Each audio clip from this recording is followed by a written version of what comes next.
Orang itu ngomong dengan kepentingan yang beda-beda. Kenapa kita harus lihat siapanya dulu supaya kita tahu kepentingan orang ini apa? Oke, sekarang masuk ke kenapa gua resah dengan ini. Oke. Menurut gua cerita itu tuh nggak lengkap.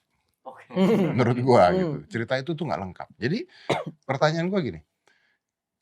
Kalau dia ngambil 500.000, dia dianggap bahwa dia tidak memikirkan masa depan. Iya. Dia artinya pilihan pertama yang 500.000 kecil tapi pasti.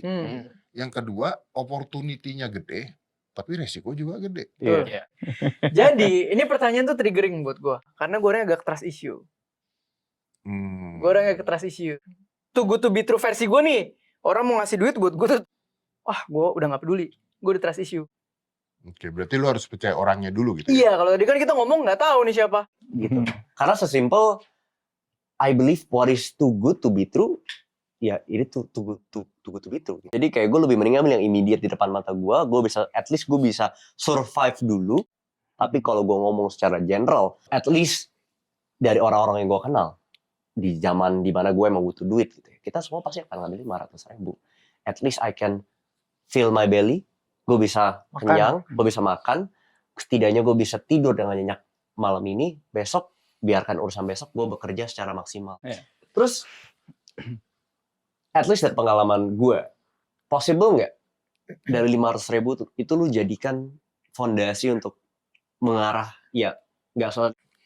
Karena setiap orang punya kepentingan yang beda-beda. Karena orang itu ngomong dengan kepentingan yang beda-beda. Gitu. Itu pertama. Kenapa kita harus lihat siapanya dulu supaya kita tahu kepentingan orang ini apa? Wah, ini tajam nih. Iya, fenomenanya emang sadly seperti itu sekarang gitu ya. Ada orang bilang kayak onta warna hijau gitu. Kalau misalnya ada 10.000, misalnya ada 10.000 orang influencer ngomong onta aja itu hijau, pasti orang akan iya onta emang warna hijau. Padahal mereka nggak ngelakuin riset sendiri. Lihat onta pun juga belum pernah gitu loh maksudnya. Onta itu warna hijau atau enggak gitu. Konteksnya jadi kayak in order to trust someone, ya kita ngomong soal trust di sini kan ya. Itu namanya blind trust kalau kayak gitu. If it's too good to be true, then it is It's too good to be true.